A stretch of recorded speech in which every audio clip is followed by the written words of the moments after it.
Tenemos la visita del médico del jefe, se podría decir. O sea que hay que tratarlo bien, sí. No hay que meter la pata porque el jefe nos está escuchando. Gustavo Rago está con nosotros. ¿Cómo va? Mucho gusto. Buen día, muy bien. Le vamos a pedir que se Muchas gracias. Un poquito. Bueno, y el tema que amerita esta semana tenerlo como invitado es lo que sucedió días pasados en el geriátrico, que todos lamentamos las pérdidas y también todos lamentamos lo sucedido, ¿no? Queremos ver cómo se podría haber prevenido, cómo actuó la parte de los médicos. En ese caso, bueno, tenemos varias preguntas para hacerte con Sí, Juan. así es, más que nada, ¿qué pasó en el incendio? ¿Cómo se manejaron y qué sistema de alerta tienen? ¿Sí? Bueno, antes que nada quisiera dar mis condolencias a los familiares de las dos víctimas fatales, agradecer a todo el cuerpo activo de bomberos. Yo creo que es algo que nosotros lo tenemos que tener siempre presente, lo que hacen por nosotros, arriesgando el bien más preciado que es su vida. Agradecer no solamente a ellos, sino a los rescatistas, a la policía, y no solamente a los médicos, porque siempre dicen los médicos, el equipo de salud. Cuando a mí me llaman aproximadamente 21:30 horas, 21:45 horas, yo estaba cenando en casa ese lunes, cuando me llaman que había un siniestro, un incendio en un geriátrico. En ese momento recién comenzaba, así que desconocíamos la magnitud del evento. Antes de salir de casa, me acuerdo que le digo a mi hija, anda abriéndome el portón, porque yo ya había guardado el vehículo, que me voy al hospital. Tenemos un grupo de médicos del servicio nuestro, y le digo, el que esté de guardia en nuestro piso, nosotros hacemos guardia en nuestro piso, viendo las 34 camas que tenemos a cargo, le digo, vayan a dar una mano y un apoyo a la guardia. Cuando llego a la guardia, antes de las 22 horas, empezaban a llegar recién los primeros pacientes, claro. Y empiezo a ver muchos de mis residentes vestidos de ambo. Cuento 10 residentes vestidos de ambo. Me llamó la atención porque en ese momento nosotros contamos con 2/3 residentes. Estamos en la época de receso, claro, donde tenemos prácticamente la mitad de los residentes, porque los residentes, que son médicos, que se están formando, se les otorga la licencia anual. Claro, las vacaciones. Exactamente. Bueno, empezamos a trabajar, pero me voy a adelantar algo. Cuando les pregunto, che, Paula, che, Daniel, ¿qué hacen acá ustedes? No, nosotros estamos de vacaciones, doctor. Me llamó la atención eso, que de los 10 residentes que yo tenía a cargo aproximadamente, el 50% estaba de vacaciones y se convocó espontáneamente. Pero no solamente eso, la solidaridad. Empiezo a mirar, estaba la jefa de ginecología, un cirujano pediátrico, el traumatólogo, cirujanos, mucha gente, camilleros, enfermeros de otros servicios, la solidaridad que hay entre el equipo de salud. Eso no se ve. Eso es puertas adentro. Pasión por lo que hacen, ¿no? Pasión por exactamente, eso. Realmente se ve la vocación ahí. Eso es realmente muy meritorio. Porque realmente si yo no hubiera contado con esos 10 residentes, yo no hubiera podido hacer lo que ahora vamos a contar que hicimos nosotros, que es una parte. Es decir, que eso es fundamental. Nosotros tenemos un sistema de alerta donde, bueno, se llama a emergencias, se llama al hospital, el hospital envía a un médico capacitado, que gracias a Dios tenemos médicos emergentólogos, son especialistas en emergencia, donde saben cómo trabajar con los pacientes, y nosotros llamamos un vocabulario que no es español, que se llama triallar, el triage.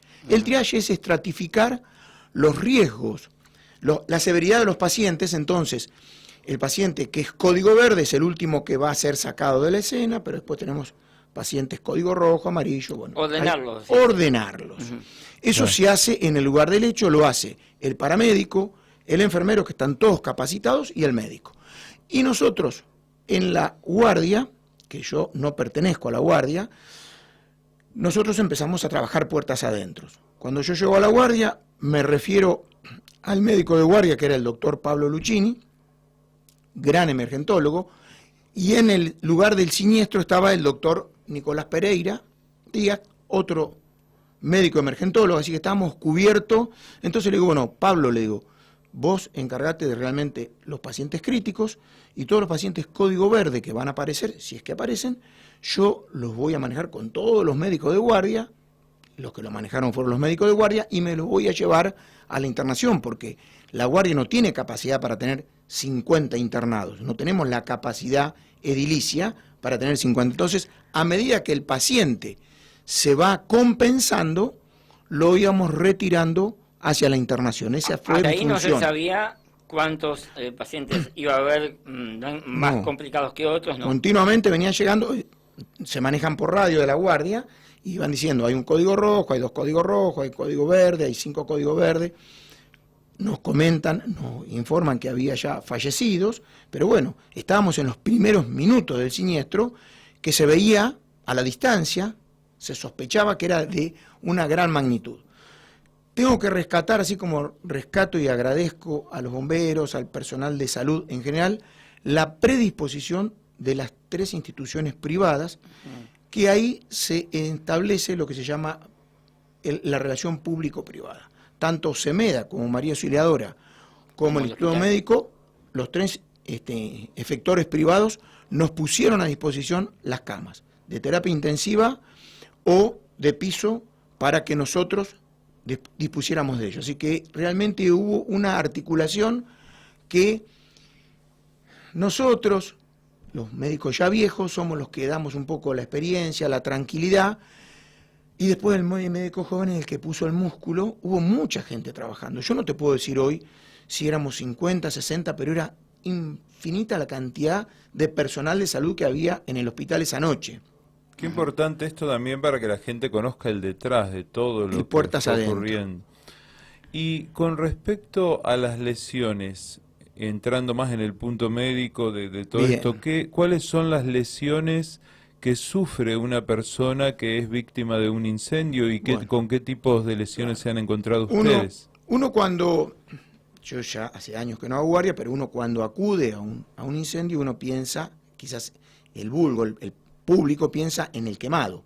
Hay lesiones por quemaduras que, gracias a Dios, en este incendio solamente tuvimos una paciente con no más de un 4% de su superficie quemada, una paciente que habitaba en el hogar. Después hay lesiones traumáticas y después vienen todas las lesiones por inhalación. Que esas son como las más fuertes, ¿no? Claro, ahí podemos dividirlas, a su vez las lesiones por inhalación las podemos dividir. Lesiones por temperatura, es decir, que la temperatura quema la vía aérea, quema las narinas, quema la faringe, quema los bronquios, el pulmón. Puede haber 100, 150 grados en esos lugares de temperatura. Entonces, ahí el médico tiene que empezar a mirar cómo está la cara del paciente. Si tiene hollín, porque también hay lesiones por hollín, si tiene los pelitos de la nariz, que se llaman narinas quemados, claro, mirarle la garganta. ¿Por qué? Porque como cualquier quemadura, ahí estamos hablando de lesiones traumáticas por calor. Así como vos te quemás con agua caliente acá y te hace una ampolla, hay un eritema, hay una inflamación, hay un edema, también eso se produce acá y en la tráquea. Entonces, el paciente se puede ahogar, porque, para ser gráfico, se cierra, hay como un edema. Hay que tenerlo en cuenta porque nosotros le llamamos lesiones de vía aérea dinámica. Hay que tenerlo muy controlado porque el paciente se va a ir cerrando, se va a ir edematizando si esto comenzó en los primeros minutos. Por eso que hay que tenerlo en observación. O sea que lo peor de un siniestro, de un incendio, es lo que ocurrió, que ya cuando ustedes llegaron ya estaba el fuego apagado y empezaba a ver todo ese humo, toda esa cosa condensada. Hubo muchas lesiones por humo. Claro, porque uno desde afuera a veces piensa que, quemaduras, pero no, claro, justamente... Entonces, quemaduras no hubo, sí hubo lesiones por lesiones térmicas, muy pocas, lesiones de vía aérea, y después vienen todas las lesiones vinculadas al humo. Y ahí a su vez hay que dividirlas también en 2 o 3. El hollín, que produce es como inhalar un polvo, es nocivo para lo más chiquitito del pulmón, que es el alvéolo. El pulmón es como un panal de abeja. Claro, los alvéolos pulmonares. Claro, entonces en cada panal de abeja hay una pared por donde pasa la sangre y un nidito donde pasa el aire. Entonces, esos... no, los pelitos están acá. Después hay otros pelitos que se llaman cilias en la vía aérea. Estamos hablando de la parte baja del pulmón, que es donde se produce el intercambio gaseoso, donde viene la sangre cargada de sustancia de carboxiemoglobina y se va cargada de oxígeno. Ahí, en ese punto, hay que hacer hincapié, porque ahí están las lesiones por monóxido de carbono. En todos los incendios hay lesiones por monóxido. ¿Qué es el monóxido de carbono? El monóxido de carbono, ustedes están muy acostumbrados en invierno a cuando una hornalla o un calefactor funciona mal, está el monóxido de carbono que te intoxicas y te morís. ¿Por qué te morís? Por hipoxia, falta de oxigenación. ¿Y por qué? Porque el monóxido de carbono es una sustancia que tiene una afinidad por la hemoglobina, que ahora vamos a charlar, 250 veces más potente que el oxígeno. Entonces, el glóbulo rojo es el que se encarga de llevar el oxígeno del pulmón al cerebro, al riñón, a todos los órganos. Dentro del glóbulo rojo está la hemoglobina, que es la que se encarga de llevar el oxígeno y sacar los productos de desechos del organismo, en el pulmón. Claro. Cuando esa hemoglobina es captada por el monóxido, tiene mucho más afinidad el monóxido que el oxígeno. Entonces son lesiones. En los incendios también hay lesiones por monóxido. Un 54% de los pacientes tienen monóxido en un incendio y tienen un 80% de mortalidad. Porque es irreversible, cuesta mucho que se desprenda la hemoglobina del monóxido para volver a adaptarse, a juntarse con el oxígeno. Y después hay lesiones por cianuro y lesiones químicas porque todos los plásticos, los vinilos, el poliuretano, tienen sustancias irritantes cuando se queman. Entonces ahora tenemos lesiones por irritación por sustancias de la combustión del plástico, del vinilo. Hay una serie de lesiones en la vía aérea que hacen que el paciente se ahogue, sí, de hecho, le falte oxígeno. Creo que en ese asilo había Durlock, que fue lo que más combustión hizo. Eso los comentarios, yo no fui al lugar, pero dicen que sí, que había algo de Durlock, esos sustancias que tienen cuando combustionan, tienen estas sustancias irritantes. Como verán, no es solamente la quemadura, hay muchas lesiones por humo, por cáustico, por irritante, por monóxido, por cianuro, que hacen que vaya aumentando la mortalidad y que el paciente sea dinámico. Y que cada lesión también requiere un tratamiento totalmente específico. Claro, nosotros ingresamos. Bueno, entonces yo me fui llevando con mis residentes, me fui llevando de la guardia para ir sacando gente, todos los códigos verdes, a nuestro lugar de internación. Nosotros tenemos 34 camas en el servicio, pero realmente es un hospital que trabaja a cama caliente. Es decir, que quiere decir que tenemos prácticamente más de un 90% de ocupación. Así que, ni bien llegué, le dije a la ginecóloga que estaba ahí, la jefa de ginecología, si me podía dar camas para que yo envíe a ginecología pacientes masculinos que teníamos estables, masculinos o femeninos, pero hasta masculinos fueron, que teníamos estables en nuestro servicio. Entonces, todos los pacientes que estaban estables, a razón de 5 o 6 pacientes, los llevamos a maternidad. Otros 4 pacientes estables los derivamos a Semeda. Entonces ahí llamamos más de 10 camas. Los pacientes código verde muy estables los llevamos a neonatología, que teníamos aporte de oxígeno. Y 8 pacientes, entre los cuales había varios bomberos, los llevamos a la cámara hiperbárica. La cámara hiperbárica es una cámara donde se le aporta oxígeno al paciente, que es lo que le falta.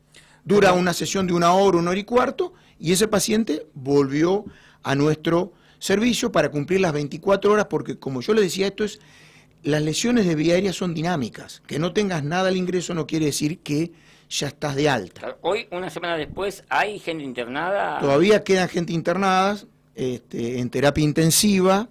En nuestro servicio ya hemos otorgado todas las altas, porque eran todos pacientes código verde. Pero quedan pacientes en terapia intensiva. Y creería que queda pacientes hasta el día de ayer en terapia intensiva de María Auxiliadora, que son pacientes más graves. Sí, creo que el bombero todavía está en terapia intensiva. Sí. Así es. El código verde, como para ponerlo en criollo, ¿a qué se refiere? Es el más leve. El código verde con en cualquier colores. siniestro, sí, perfecto. Un vuelco, una pelea, una rencilla, un apuñalado. Código verde es el más leve. Es el paciente que tiene muy bajo riesgo de vida. Y después van aumentando los colores al código rojo, que es el de urgencia, el que tiene riesgo de vida con el que hay que actuar rápidamente. Eso igual es lo que yo digo, semáforo. el trial. Sí. Igual que el semáforo. Tengo una pregunta que se me ocurre. Imagino que cada espacio, cada geriátrico tiene su propio médico, además de lo que en estos La casos, mayoría. En estos casos, ¿ustedes consultaron a ese médico a ver qué otras afecciones o qué otras enfermedades tenían los pacientes que le podrían haber afectado esto también? Primero que esto es una emergencia. Claro. El médico del geriátrico, ni sabemos qué médico hay en cada geriátrico. Y que el médico del geriátrico a las 10 de la noche de emergencia se acuerde de todas las patologías es muy difícil. Sí, nos fuimos nutriendo de los que nos podían decir los pacientes, que estaban lúcidos, que podían hablar, porque sí, como decís vos, hay hipertensos, asmáticos, diabéticos. Uno de los pacientes tenía un síndrome de Cushing, es decir, un trastorno en el corticoide, con lo cual empeoró un poquito y fue uno de los últimos pacientes que le dimos el alta. Pero es muy importante porque habitualmente la mayoría del paciente geronte tiene patologías concomitantes que agravan aún más el cuadro de esta intoxicación por humo. No, más que nada agradecerte por el espacio y por venir a comentarnos esto. Y cómo ves ahora el tema de las repercusiones, si las personas que aún están heridas tienen, es decir, ¿cómo, si les va a quedar alguna secuela. Bueno, claro, y cómo... la literatura dice que los pacientes que tienen intoxicación por humo, sobre todo por monóxido o hipoxia cerebral, pueden tener complicaciones neuropsiquiátricas hasta un año después del evento. Así que uno no puede evaluar en este momento las secuelas. Bien. Algunos pacientes que hacen lesiones severas por hollín, por humo, por quemadura de la vía aérea, pueden quedar con lesiones cicatrizales en el pulmón. Por eso que todos esos pacientes que fueron dados de alta tienen que tener el seguimiento de su médico de cabecera. Y su médico de cabecera dirá si hay que hacer la espirometría, si hay que hacer un mini mental test para ver si tiene un deterioro cognitivo, si hay que hacer una tomografía. Eso ya queda en manos de cada médico. Pero sí, todo paciente que sufrió este evento hay que seguirlo porque pueden hacer secuelas tardías. Las inmediatas son las que nosotros tratamos de resolver, la hipoxia, el ahogo, la quemadura, pero después hay lesiones que pueden tardar en aparecer. Admiro mucho el tema de la solidaridad también, y agradecemos también porque también nos solidarizamos con todo lo que pasó y me parece que fue muy importante que el equipo médico tenga esta solidaridad y pueda apoyar en estos momentos críticos y tan complejos. Médicos que no le hemos agradecido como corresponde, fueron los que estuvieron en la trinchera, tanto en este caso como desde pandemia. Vos acordate, y me imagino que habrás vivido esos 2 años, debes tener miles de anécdotas. Estuvimos durante el primer año de la pandemia, en el 2020, estuvimos 12 médicos que éramos los que manejábamos todo el servicio de clínica médica, y eran todos pacientes COVID sin tomarnos vacaciones, trabajando de lunes a lunes. El segundo año nos dieron una semana de vacaciones, fueron años durísimos. Sí. Y además durísimos porque realmente el COVID se ha cobrado muchas vidas de gente joven y sana. ¿Puede volver? Hay COVID, no es que puede volver, no hay una pandemia, pero hay COVID. De hecho, nosotros ahora la semana pasada tuvimos internado. No hay publicidad, pero hay COVID. Hay COVID. Antes de terminar, yo quisiera felicitar a los médicos de guardia, a todo el personal de salud de guardia, enfermeros, camilleros, se han comportado muy bien. No solamente felicitarlos, sino agradecerles por el compromiso con la salud pública. Así que yo quiero agradecer y hacer mucho hincapié en ese personal de salud que se convocó espontáneamente, sin ningún interés más que la salud del vecino. La vocación. Sí. La vocación por el otro, que hay muy pocos. Quiero mandarle un saludo que hablábamos en la previa a Mario Díaz, porque es de esos médicos. Yo recuerdo que a veces pongo el comentario de que ya no se encuentran, pero por lo que vos contás se están encontrando nuevamente, esos médicos como por ejemplo Jorge Aramburu Lanari, que eran esos médicos que te aparecían, si vos los llamabas cuando fuese, a la hora que fuese, el día que fuese, aparecían a atenderte.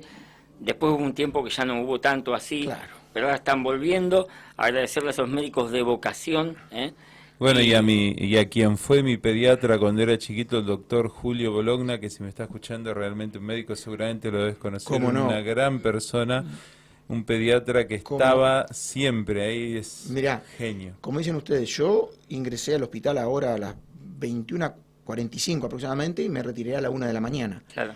Pero cuando ya estaba todo más calmado. Pero mis médicos del servicio se quedaron despiertos hasta las 2:30 de la mañana y dentro de esos médicos había muchos médicos de vacaciones. Dentro de los médicos de planta de vacaciones cabe aclarar que hay una doctora, que es la doctora Florencia Fernández, que estaba de vacaciones, vive en el Barrio Seco con 3 criaturas chiquititas. Me dice, Gustavo, si me necesitas voy. Eso no tiene precio. Claro. Sí, sí. 10 de la noche, mamá, con 3 criaturas chicas, me dice, en Barrio Seco, me dice, che, si necesitas médico, estoy, llámame. No, le digo, Florencia, creo que vamos a... Pero son actitudes que no tienen precio. Gustavo, ¿y la parte humana? Porque está el médico, que obviamente ve todo con ojos profesionales, pero ¿cómo te fue a vos desde lo humano ver esta tragedia y otros casos que seguramente debes haber visto? Pega, y pega mucho. Como nosotros, gracias a Dios, no tuvimos pacientes graves en nuestro servicio, ni fallecimientos, pega menos. A nosotros nos pegó muchísimo más psicológicamente la pandemia. De hecho, que a nosotros, en la gestión anterior, que era la gestión de Gali, nos pusieron psicólogos, salud mental a disposición, porque era muy duro. Yo tenía colegas más jóvenes que yo, mujeres que, pobrecitas, lloraban porque se le morían pacientes jóvenes y no podíamos hacer nada. No podían despedirlos. Y tuvimos que decirle, bueno, mira, tómate un día, tómate 2, porque realmente vos no estás emocionalmente bien. Por eso digo que es bueno esa mezcla de experiencia, de edades, donde los que somos un poco más viejos, que tenemos más curtido el cuero, podemos ayudar y apoyar a los chicos o las generaciones más jóvenes. Bien, realmente se merecen un aplauso enorme porque fueron los que nos salvaron a todos. Sin duda, sí. Bueno, seguramente muchas gracias. Muchas gracias en nombre de todos los que estuvieron trabajando esa noche trágica en Olavarría como fue ese lunes. Bueno, acá tengo un saludo, debe ser el paciente más difícil que tenés. Nuestro benemérito señor director dice, mandale un saludo al doc. Nada más que eso puso, ¿viste? Como diciendo, no saludo y paso. Es un paciente difícil y le retribuyo el saludo. Bien, bueno, gracias. Gracias a ustedes por habernos permitido contar el Puertas Adentro, porque realmente yo no soy médico de guardia ni pertenezco a la guardia, pero a la guardia siempre sale por las cosas malas. Sí, claro, ocurren una mala atención, un mal diagnóstico, lo que fuera, una demora, y siempre la guardia está en la cartelera por las cosas malas. Sí, tapete. Claro, esto es bueno saber, estaban los jefes de guardia, estaban todos esa noche, todos a disposición, todos trabajando, no hubo un grito, no hubo una pelea, todo se trabajó armónicamente, con una sonrisa, poniéndole el hombro, eso es meritorio, así que reitero mis felicitaciones y agradecimiento a toda la guardia del Hospital Municipal Dr. Héctor Cura. Bien, esta es tu casa para cuando quieras venir. Muchas gracias por el espacio. Están siempre las puertas abiertas. Me gustaría, en lo que es un poco más asiduo, la visita tuya para hablar de las nuevas enfermedades que hay hoy en día. Bueno, cómo no. TOC y esas cosas que hoy en día por ahí inquietan porque no se sabe cómo se tratan, pero si uno las escucha es lo más fácil que hay. Bueno, muchas gracias por la invitación. Bien. Bueno, gracias. Seguimos con el programa, se viene la música y se vienen muchas más cosas en Sabadazo. Gracias.